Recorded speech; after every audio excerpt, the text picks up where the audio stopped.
Hi everybody, New Heather here. As one of the people that I like to watch on YouTube says, good morning, good evening, good afternoon. Because I don't know where you are, but I know you're on my channel.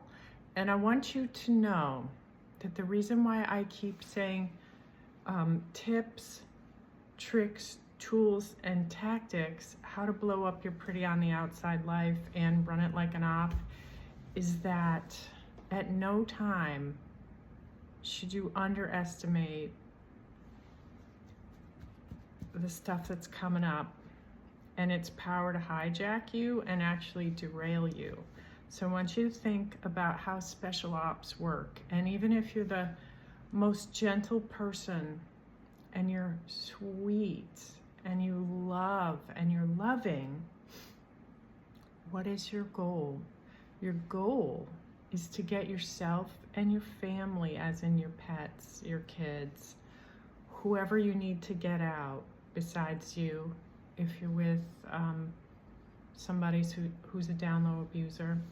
You have to run it like an op, because just like special ops, they never underestimate what's real, and they prepare, and they train. They're in good physical shape, they're mentally tough, they know their capabilities, and they rise to the occasion. They never enter a mission or get deployed thinking, I'm gonna fail. So you have to just take a page from that playbook and you have to think, what do I have? What do I bring to the table? You bring your knowledge, you bring your skill, you bring your greatness, you bring everything that was always inside of you. You learn to tap into it, and you also learn to know what's real. And in the process, that will bring up grief, and you will think, why did so-and-so do this? Why did they do that? And then you're gonna have to get past it and you're gonna reorient, because just like somebody who's in the middle of a mission where it's life or death, when they're on foreign soil, they've trained, they're skilled, they have their team. And what they have is they have a sense of their own capability. And you may not be used to using it because you have an operating system that's allowed you to get by, and you've done that for a really long time. So it actually proves that you're adaptable. So instead of feeling bad, I want you to feel good. And instead of feeling disempowered, I want you to turn your past and the experiences that will come up and all the things that are rattling your cage, and I want you to actually turn that into energy. And how do you do that? By recognizing that you have to run it like an op. You are not paranoid. And actually, when you see the tip of the iceberg, there's a big frickin' iceberg. So one of the things that I know that I did that was really difficult was that I under-anticipated the depth of the level that my now husband would go to discredit me. And even though I thought I was prepared, what I did not understand was that his lifetime of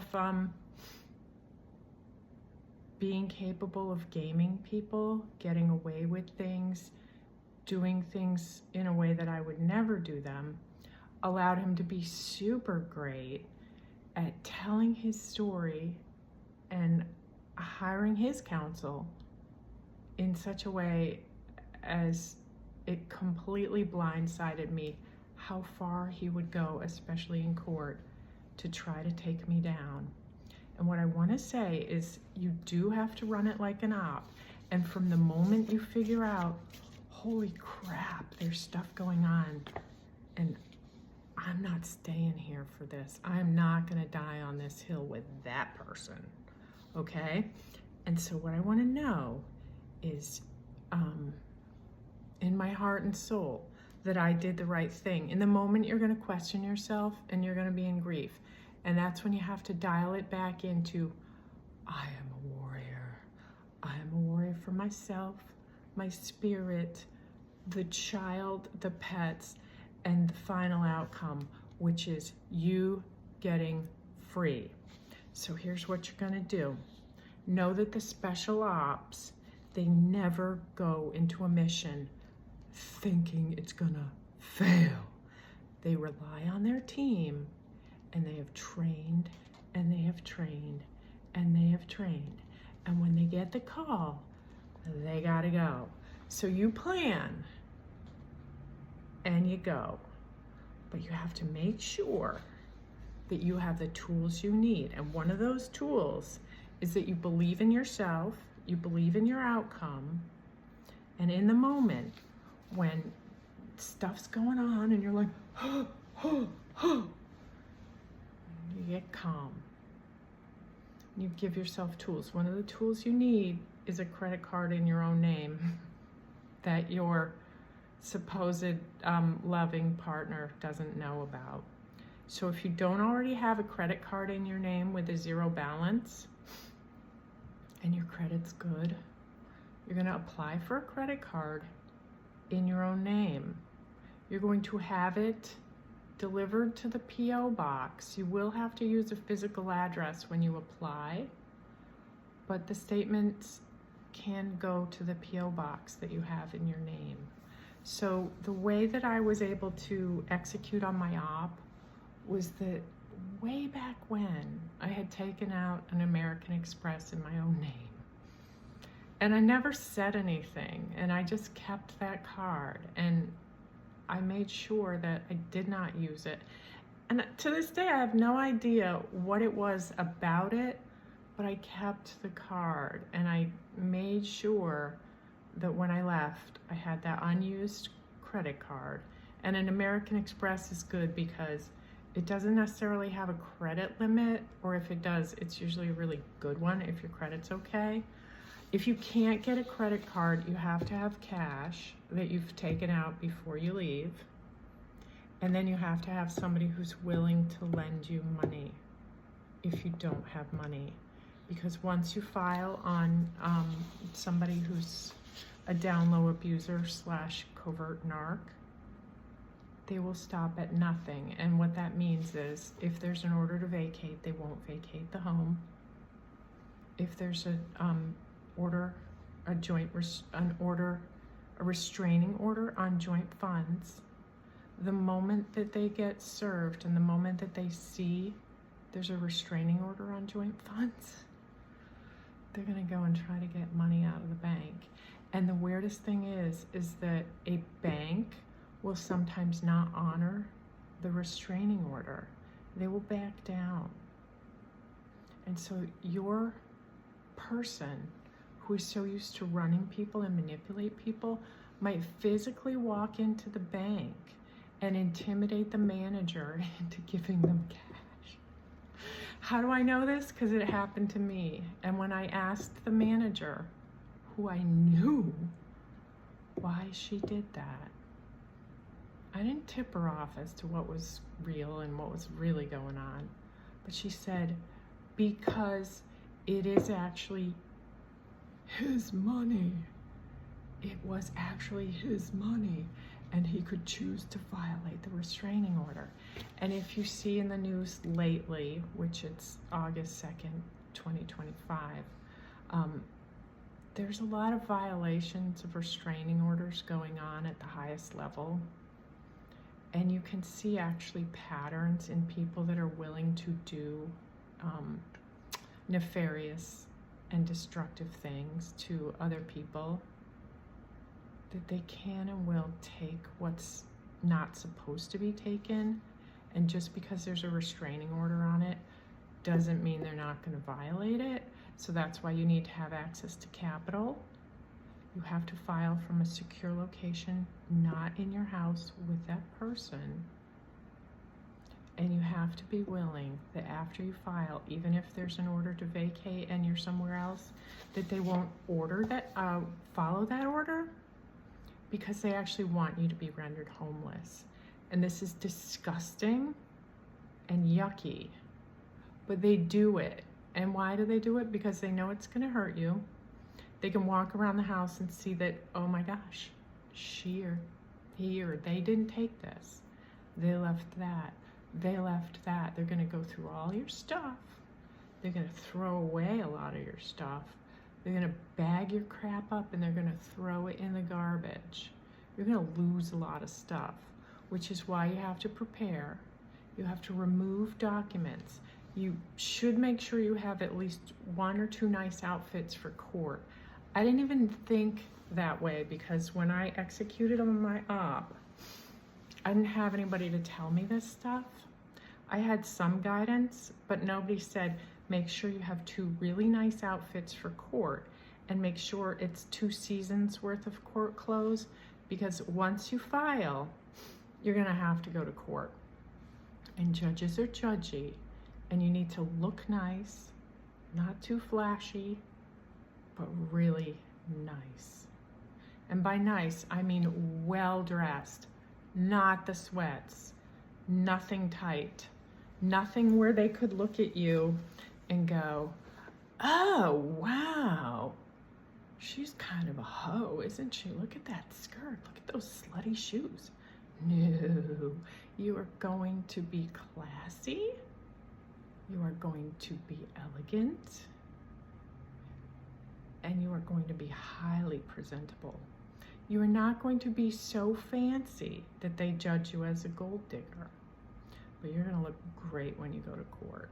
I didn't have access to clothing because I completely didn't think that not only would he not honor the order to vacate, but that he would refuse me access to the home or any contents, including my personal effects such as clothing.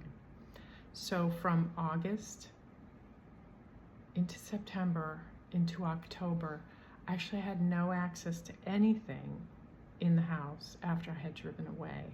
And the issue was that you will have multiple court dates when you file on this person, and you want to try to look nice, and you don't want to wear the same thing every time. So if you can, 2 outfits minimum, 2 different seasons like fall, winter, spring, summer, so that you can get by. And expect that, yes, when you're not in the house and they refuse to vacate and you can't get access to any of your crap, they're going through everything that they can find. They're throwing away things that you love. They're wrecking your stuff, and then they're gonna put it somewhere that shows you just how little you matter. So I'm telling you this because in my case, I did get stuck on what I didn't have and I wanted. And what I did do is when they actually told me that I had to put price tags on everything, and the waffle maker that he gave me for my 51st birthday that I couldn't get access to, I just let it go. So when you make your list of the stuff you want, you're gonna have to realize that they will use everything they have to put you in a dark place. So something like a waffle maker, it's not worth getting your knickers in a bunch about, but you gotta make sure that when you do get access to your house, that you pull out some of the things that do mean a lot to you. And if they've put your stuff in trash bags and it's all thrown in the garage and it's all messed up, it's proof positive that you did the right thing, so don't let it wreck you. And when you do get access to your house, you're gonna bring a family member or friend, and then you're gonna bring a third party that you have your friend or family member get, who's like a big Jethro, who wears a flannel shirt and they have a big ass body and they probably wear Carhartt pants. And that person is gonna walk right alongside you in your own house as you walk through your house. And chances are the person that you filed on that is now going scorched earth on you, they're gonna have their friend, and their friend's gonna follow you, your sister, and the big Jethro guy in the Carhartt clothes. Their friend's gonna follow you through your own house, maybe even videotaping you. Do not trip on it. It's actually hilarious. So just know it's mission critical to stay safe. You cannot overestimate the importance of your own safety. And when you leave, yes, if you can get some clothes out. I left on the first week of August, like it was hot out. So all I had was like shorts, little skirts, little socks, sneakers. I didn't think ahead to, oh my gosh, I have to have court clothes. But you do have to have court clothes because judges are super judgy. And in family court, what happens is you actually sit on the benches and you have to wait for your case to be called. And what you might do during that time as you watch is notice that the judge, in fact, will treat somebody who's wearing like messier clothes and less presentable clothes, like you should go for corporate casual or higher. And if there's like a totally rickety person wearing dirty sweatpants and they're unshaven and unkempt and they look rickety, it will actually in many cases show you just how judgy judges are, and it's pretty gross, but you gotta factor that into the mix because it all matters. Okay, going back to the credit card, make sure that you have access to capital because they're gonna try to keep you out of your house, not having things, not having housing, not having a mixing bowl, a coffee maker, silverware. Suddenly you're gonna go, oh my gosh, I don't have anything. You don't even have lamps. You don't have a place to live. And it's not like you can anticipate all of this because at every turn you'll underestimate just how disgustingly nasty they are once you out them. Okay, so on the economic abuse and financial abuse piece of the Duluth Wheel, D-U-L-U-T-H, Duluth Wheel, go look it up. The wheel of power and control. In court, math and science are provable because they are linear. So, if your narc is handsome or pretty, very charismatic, slick, they dress well, and they have a lifetime habit of running the game and people not even knowing that they're being run like you, they're gonna bring that into the courtroom. They're gonna use that to their advantage. And meanwhile, you're still trying to figure out what's going on. You're in grief, you're in fear, you're afraid, and they're coming for you. So you gotta run it like an op. I'm just gonna keep going back to that. Do not ever believe you're wrong because they will continue to try, and they will try like HE double hockey sticks and double down on efforts to make you crack. And the way they want to make you crack is by taking the kid or the kids, keeping the house, running you down into the ground, defaming you, disparaging you, discrediting you, and they will stop at nothing to ruin you because once they know that you are the mortal enemy. And one of the things that was the hardest for me was staying in this mode of, but why? And there is no but why. So this is going back to the op bit. You have to be prepared because it's hard as hell. You have to also understand that people that have sat at your table and eaten the food served in your house, when your house looks nice, smells nice, and appears nice, the people that have sat at your table, they're gonna believe him, not you, because you certainly didn't have the ability to figure out just how weird they were and how effed up everything was until long after you were deep in it.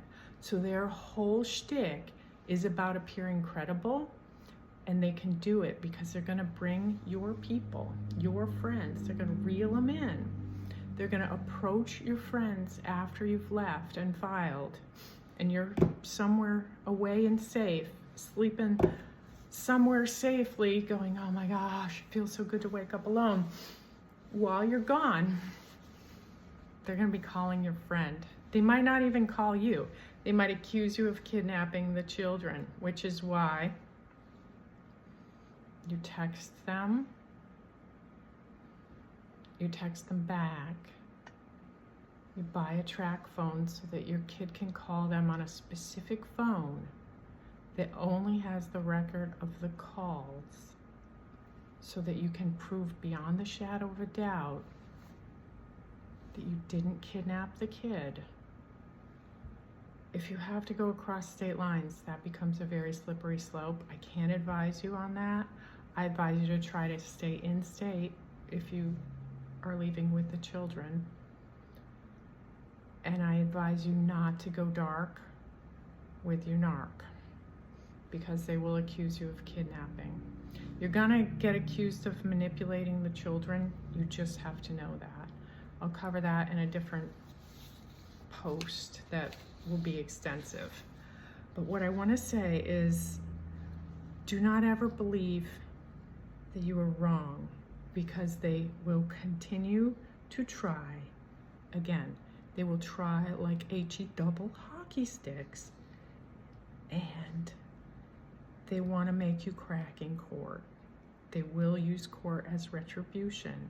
Their counsel is paid to represent them, so their counsel is going to come full bore at you in court, and it's on you to not crack. And so how did I not crack? Well, I did look nice, and by nice I mean highly presentable, not all screwed up, not crying, not a sniveling mess. And what did I do? I had little rocks in my bra, little meaningful rocks that help me to feel strong. These don't show up in the scanner when you have to walk through the scanner at court. But if you have some power rocks or a totem that means something to you, I'm gonna tell you to put it in your damn bra. They don't pat you down when they walk through that thing. Have your rocks, power rocks, whatever, little totem, little something that means something. I had a really pretty evil eye necklace, and I would wear it, and sometimes I would just make sure that I had the neckline that wouldn't show the evil eye necklace, so only I knew I had it on, and it gave me this added layer of protection that helped me a lot, because one of the things they're going to do is when you go to court, they're going to try to intimidate you. So your first court date, don't go alone. My counsel, my first counsel, I actually had to fire her because she was weak and squirrely and bad. My first counsel didn't actually tell me what to expect at court, and didn't tell me that in divorcing somebody like I was divorcing, that I needed to have somebody right next to me. I suggest, if you are talking to a women's shelter or a shelter where you can get a victim's advocate, that you have a victim's advocate sit next to you. And that means they meet you, they go in through the line with you, if possible, to get into court. They sit on the bench with you, or if your ex, soon to be ex, is not the same gender, you can actually hide out in the ladies' room to keep yourself safe. And then just go out at intervals. Make sure you either have a very close friend who's willing to stick to you like glue right next to you on the bench in the hallway, because you might come face to face, or they'll sit opposite you and they'll stare you down, and they'll do stuff like that to really rattle your cage. And they might say stuff to you, and they might sidle right up to you. So what you have to do is you build in protection. And in my case, I was really scared, and on the first court date, I actually had a rental car.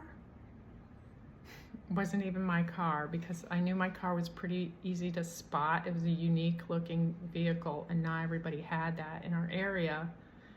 And so it's gonna stick out like a sore thumb. So I rented a car, and I drove that, and I was like, I'm safer. And I was, because he couldn't figure out where I parked. Then, when it was time to leave court, what I realized was that he positioned himself right on the opposite side of the little narrow windows that when you go into a courtroom, oftentimes there are little narrow glass windows so that you don't whack anybody with the door, because in family courts, there are benches and it's like a whole bunch of people and you wait for your turn to be called to go up.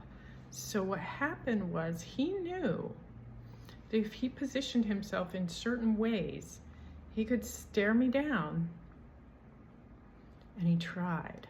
But Rusty the bailiff in there, there's actually an officer in the court. Rusty the bailiff saw what was going on, and it was fascinating because that guy knew what was going on from the get. And that guy worked overtime to help me because he could see it, because that was his job day in, day out, to be in that room. So even though my own personal Kim Jong was very slick, he wasn't slick enough not to be known by that officer in the courtroom. So when my now husband positioned himself physically so that he could intimidate me in the courtroom on the way out, A, I didn't get up, and B, I didn't get up. And when the court officer saw that, he came over and then he walked right past me and he walked right up to where my now husband was sitting and said, you know, you can go out now.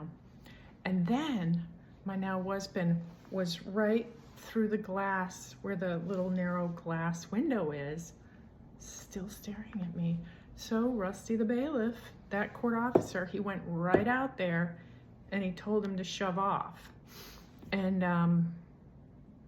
I had never felt like that before in my life, because I had never had somebody notice in public before what was going on. And it was further proof to me that I needed additional protection. And it was further validation to me that I had done the right thing. Because if the person that had in the past claimed to love you attempts to physically intimidate you in court, you are right. And not only are you right, but chances are you've only uncovered the tip of the iceberg. And when you execute your op, the more you know, the more you know. And what you're going to find out is the importance of preparing when you're going up against a secret abuser who has covert tendencies and is very well skilled at manipulation. The issue is that they have lifelong skill because they were born that way, okay? They've spent their entire life being a chameleon, studying and doing certain things. You don't. And it actually hurts to feel that way because you wonder why you're so stupid. You're not stupid. In fact, you're a really good person. And the reason that they chose you is that you actually make a perfect foil for their deep, dark, and nasty, as I call it. So I'm gonna go back into my notes and I have to look at my notes because sometimes I have so much recollection and things to say that I get bogged down because it's a whole lot. And not a lot of the people that are on here as experts will go into actual things that occur. They'll talk about word salad, or they'll say, be the narc's worst nightmare. But it's actually not about being their worst nightmare. It's about understanding your right to feel safe and your right to be okay, and that grief and fear and all this low vibe stuff is going to wash over you the moment you've pulled the chute, because they're coming for you. So liken up. You are the leader. You need to trust yourself while also knowing Adaptation to actual circumstance may be required. And what that means is that as you do the steps to get ready to go, and when you do go, there's still going to be things that go on that are designed to pull the rug out from under you, designed to throw you off, designed to make you look bad, and designed to make you crack. Why? Because you are the enemy, and don't ever for a moment underestimate that. And because you've outed them, and now it's out, and they're in court, and they are quote unquote the defendant, and you are the plaintiff, shit's gonna get real. So, on the financial piece, one of the things that I did, which was a huge, great thing that I did, was I started really digging into what was real and what wasn't. And how did I get access? Because he had studied accounting and he did all that stuff. And meanwhile, I was, you know, the mom, and I was supposedly the business partner, and I was supposedly this, and I was supposedly that. But at the end of the day, I wasn't those because he would never let me. And when I tried to do something, not only would he undo it or change it, but he would tell me why I was so bad at certain things. And the concept of clanking pain and letting it into you and letting it clank around and hurt you. And it's like a big pinball going through your body and your spirit, wrecking you. But they expect you to keep going. They expect you to keep silent. And you, by virtue of your silence, feel completely stuck and bound. And they want you that way. So when you start to get hip, you're actually not going to tip them off that you know things, and you are not going to confront them. In fact, you are going to become a sleuth, and you are not going to let them know you know certain things. And I have to go back to my notes because it's how I roll. As you do steps to gather documents, if they're doing weird stuff with your bank accounts, joint accounts, look around and see if accounts that you thought were closed are actually open. Reason being is that they can hide money, and they will. And so if you have joint funds with your down low abuser, your covert narc, whatever you want to label them, your personal Kim Jong, what happens is that if you think you closed a bank account by taking all the money out of it, that account's not closed. And they will know that, and you won't. And unless you physically go in and you ask at branch after you've emptied the account, or written the check and put it somewhere else, what happens is some bank accounts, you can have a zero balance, but it's not closed. And in my case, what I didn't know was that there were zombie accounts. Kitty, stop. I cooked salmon a couple days ago, and I make him salmon because he's old and he likes the nutrition, and I give him good food so that he stays around because I love my kitty boy. He's really loud, so you're gonna hear him. His name's Mitty Kabitty, Midnight. I realized he switched accounts that I thought were closed to paperless with the statements going to his email. I had no idea because they were accounts that were open in a different state at a bank that we didn't bank at in a completely different area of the US where there actually are no branches that I could walk into. And the only way I found out that those accounts were alive was that when an account gets an overdrawal, the bank is duty bound to send a paper overdrawal slip to the physical address on record. And so I got the mail. I was like, OMG, that account's still alive. I didn't say anything.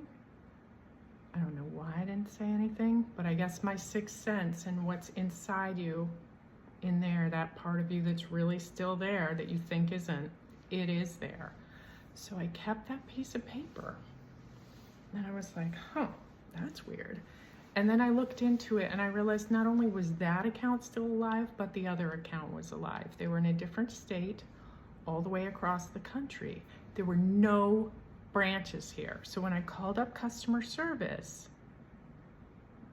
my social was still associated with it. So I said, what's the balance? I got the balances. And then I said,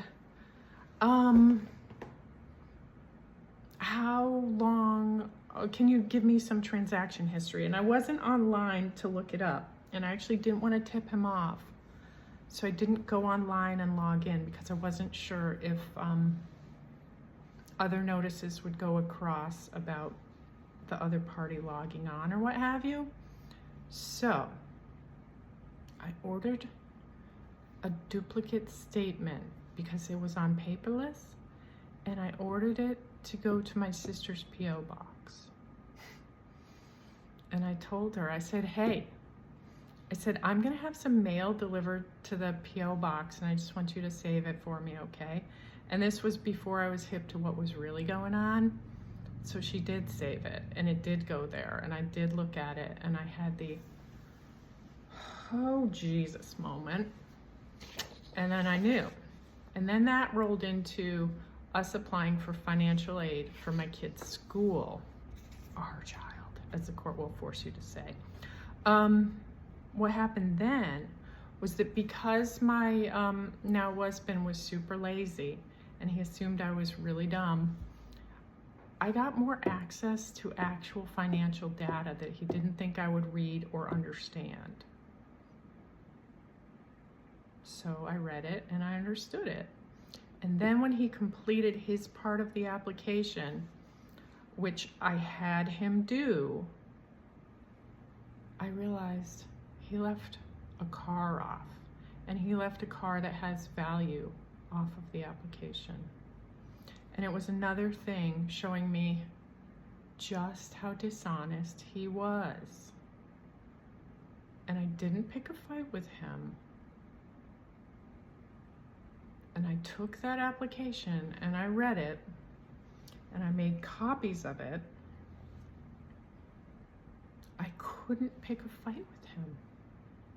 Why? Because if I did, he would have decimated me. I wanted my kid to be able to go to this school. I wanted us to get financial aid. And part of me wanted proof that he really was that big fraud. And he was that big fraud. So, what did I do? I started really looking at everything. And I was like crestfallen to prove myself right. And one of the things you'll do when you start to prove yourself right is you'll want to prove yourself wrong, but you keep proving yourself right. And then you'll find a way to justify something. And you're like, but there is no but. They are that scumbag.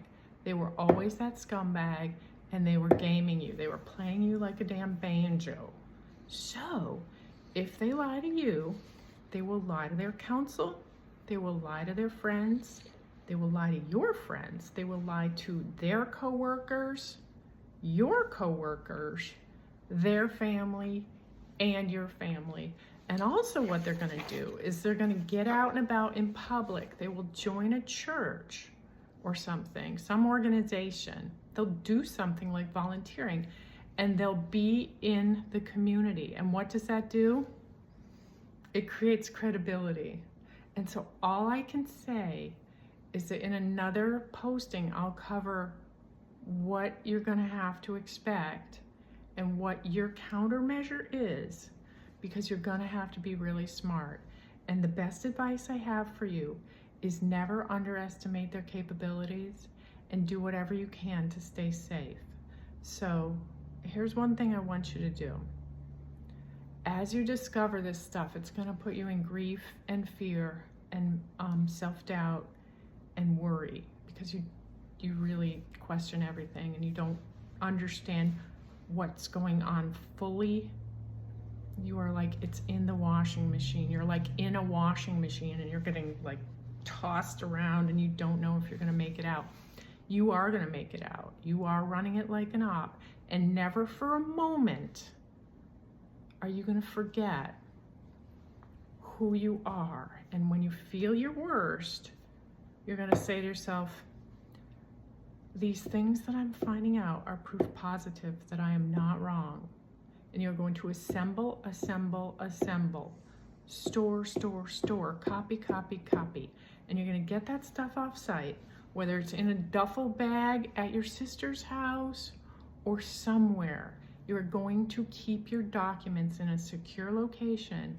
And the more intel you have, the more you have when it goes to court. So here's one thing you can do to hold yourself up and change your state, because this is some devastating stuff and it's really hard. You can take a little business card and you can write down 5 things that when you think of, it makes you happy. It changes your state. You put that in your wallet and you carry it around. Even just knowing it's in your wallet, having the mental picture of it and knowing you wrote it down, that helps. And then when you pull it out and you read it, it can help you get back to a baseline calm. And one of the things you need is baseline calm. And what is your focus? Your focus is on achieving the objective, being out and about in public and not being a train wreck, because they want you to be a train wreck. Because when you are low vibe, people will respond to your low vibe. They know how to be high vibe and they know how to hide in plain sight. So you're gonna do that. You're gonna get everything you can get, and then you're gonna run it like an op, okay? So I always say this, love yourself, baby. And you do have to love yourself. And it's a process to getting back to a lot of the parts of you that became inaccessible as you were in a regime. But again, it meant you were in a situation.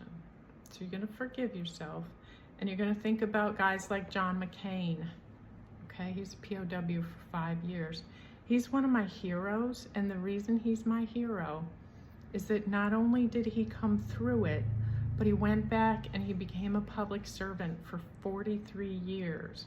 So when I think about a guy like John McCain, and then I look at me, I go, Jesus, if McCain can live through 5 years in a bamboo box as a POW, I can adapt, overcome, achieve the objective, and be my own hero, saving myself, saving the kid, saving the pets, and getting back to what matters, which is who I am, what I'm all about, what I represent, and living in alignment with my values as me in my best form. Okay? So I'll talk to you soon. If you like my content, please subscribe, please share, please like, please comment. I want to hear what you think. And just know I will share stories and it might trigger you. But what I don't want you to do is I don't want you to feel alone or stuck, because you're not. All right, take care.